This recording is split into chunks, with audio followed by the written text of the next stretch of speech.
Hi, I'm Callie, 20 years old, junior at State University studying engineering, and up until 3 months ago, I thought I had my life pretty much figured out. My parents always told me they'd saved for my education since I was born. "You'll never have to worry about tuition," Dad used to say. "We've got you covered." I should have known something was up when Madison announced her engagement.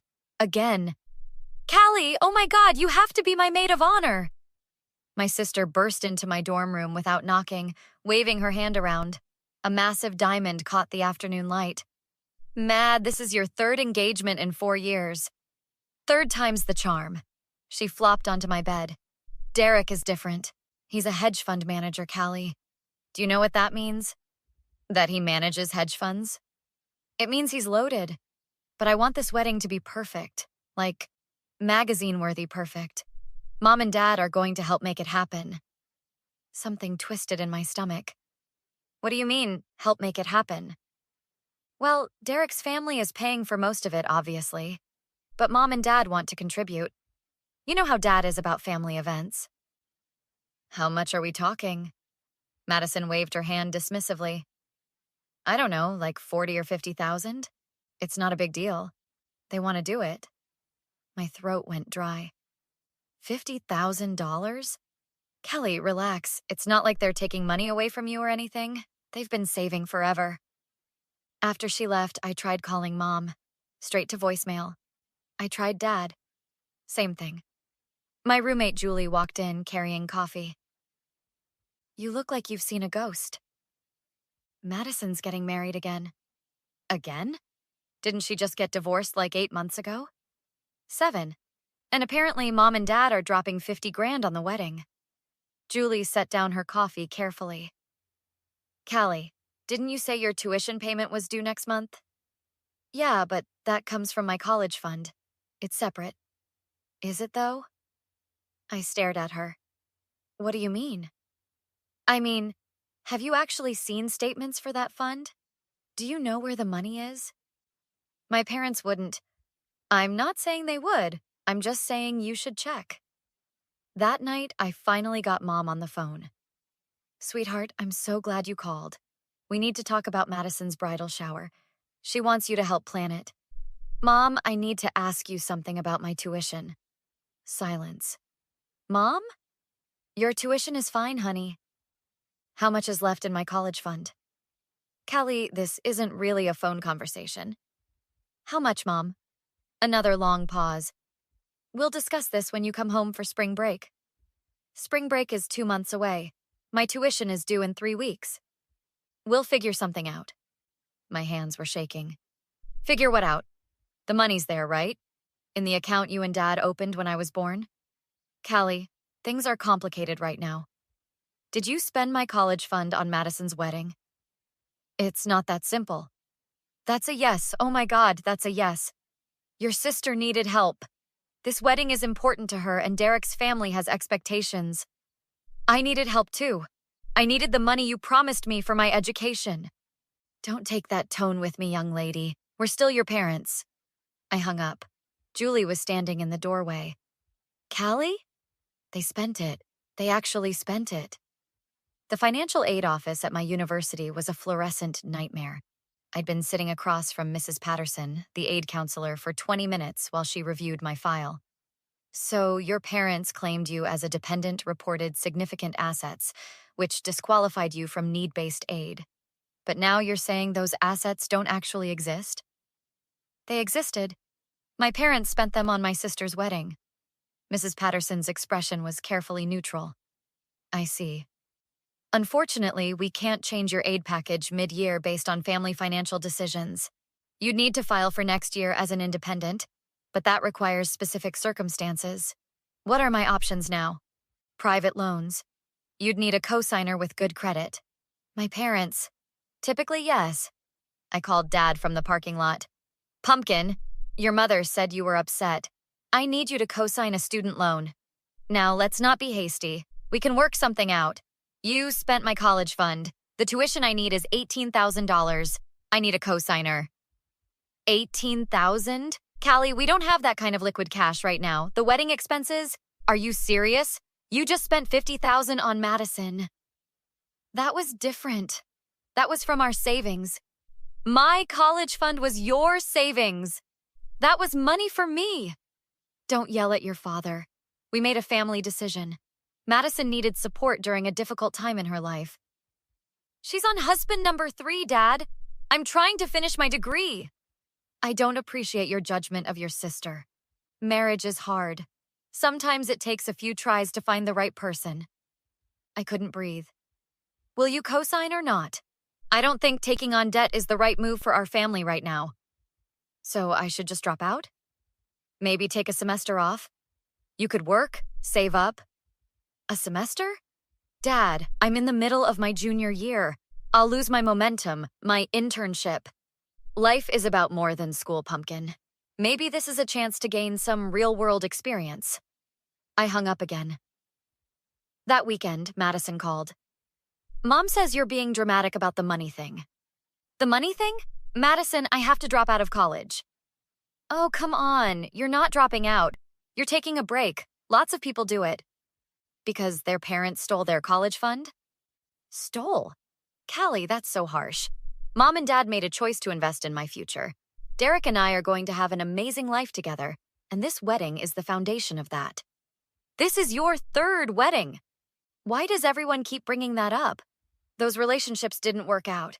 This one is different. You said that about Trevor. And about James. You know what? I called to extend an olive branch, but clearly you're too selfish to be happy for me. Selfish? I'm selfish? Yes. This is my time, Callie, my special moment, and you're making it all about you and your stupid college drama. My stupid Madison, I worked my ass off to get into this program, and I worked hard planning this wedding. Some of us prioritize relationships over careers, Callie. Maybe that's why you're still single. I ended the call. Julie found me crying in our room. Okay, that's it. We're getting help. My aunt's a lawyer. She handles family stuff. Will you talk to her? Attorney Michelle Rodriguez had kind eyes and a no-nonsense attitude. Her office smelled like coffee and leather. So, your parents withdrew money from an account they established in your name for educational purposes and used it for a non-educational expense? My sister's wedding. 3rd wedding, Julie added. Miss Rodriguez typed notes. Was this a 529 plan? An education trust? A regular savings account in your name? I don't know. They never showed me statements. That's important. If it was in your name, they may not have had legal right to withdraw it. If it was their account that they informally designated for you, that's different. How do I find out? We subpoena records. But Callie, I need to be clear with you. Suing your parents is nuclear. This will permanently damage your relationship with them. They already damaged it. Yes, but this makes it official. Litigation is public, it's expensive, it's emotionally draining. Are you sure? I thought about Dad calling me Pumpkin while refusing to help. About Madison calling my education stupid college drama. About Mom saying they'd figure something out while I filled out withdrawal forms. I'm sure. Then let's request those financial records. 3 weeks later, we had answers. The account was a 529 education savings plan in my name with my parents as custodians. They'd withdrawn $52,000. The penalty alone was over $10,000. They'll owe taxes on this too, Miss Rodriguez explained. Non-qualified withdrawals from 529S are taxed as income plus a 10% penalty. They're looking at a significant tax bill. Can we sue to recover the funds? We can sue for breach of fiduciary duty. They had a legal obligation to use that money for your education. We have a strong case.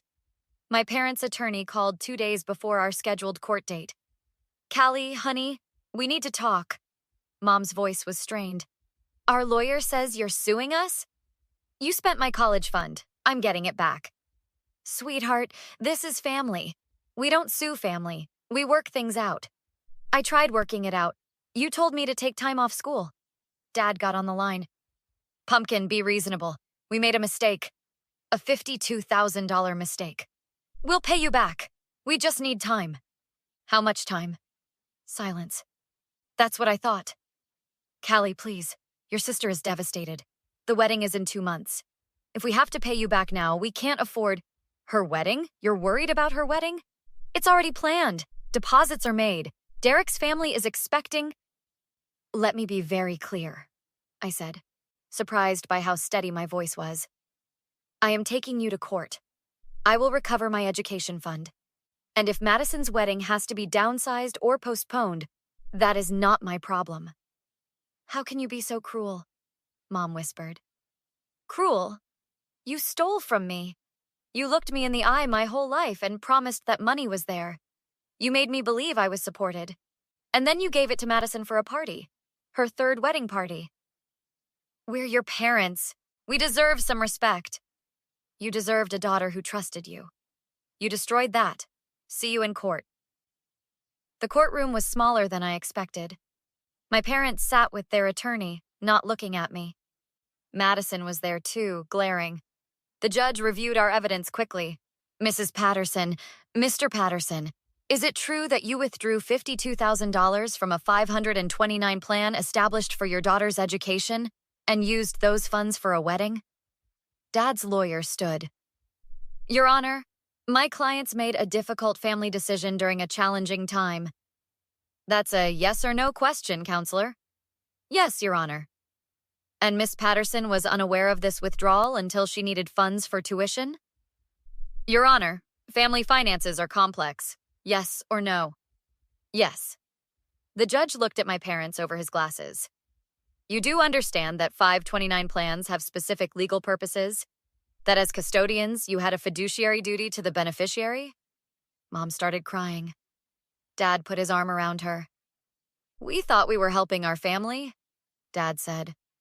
By violating your legal obligation to another member of that family, I'm ordering you to return the full $52,000 to Miss Patterson's education account within 60 days. Additionally, you'll be responsible for her legal fees. This court is adjourned. In the hallway, Madison cornered me. I hope you're happy. You ruined everything. I ruined everything? The wedding's off. Derek's parents don't want to associate with a family that sues each other. He broke up with me. Are you satisfied now? Madison, I didn't break you up. Your choices did. My choices? You're the one who... Your 3rd engagement in 4 years. Your pattern of treating relationships like shopping trips. Your entitlement to other people's money. Those are your choices. She slapped me. I stepped back and Julie stepped forward. Touch her again, Julie said quietly. And we're filing assault charges.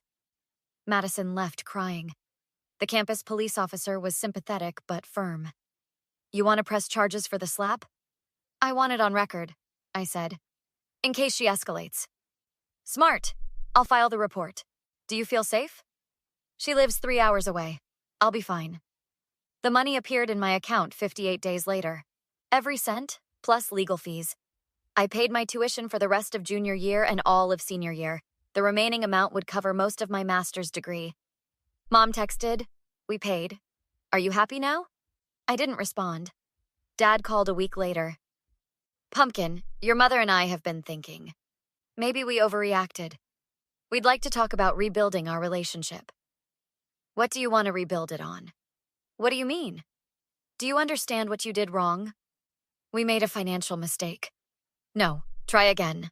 Long pause. We prioritized Madison over you. Keep going. We broke our promise. We violated your trust. His voice cracked.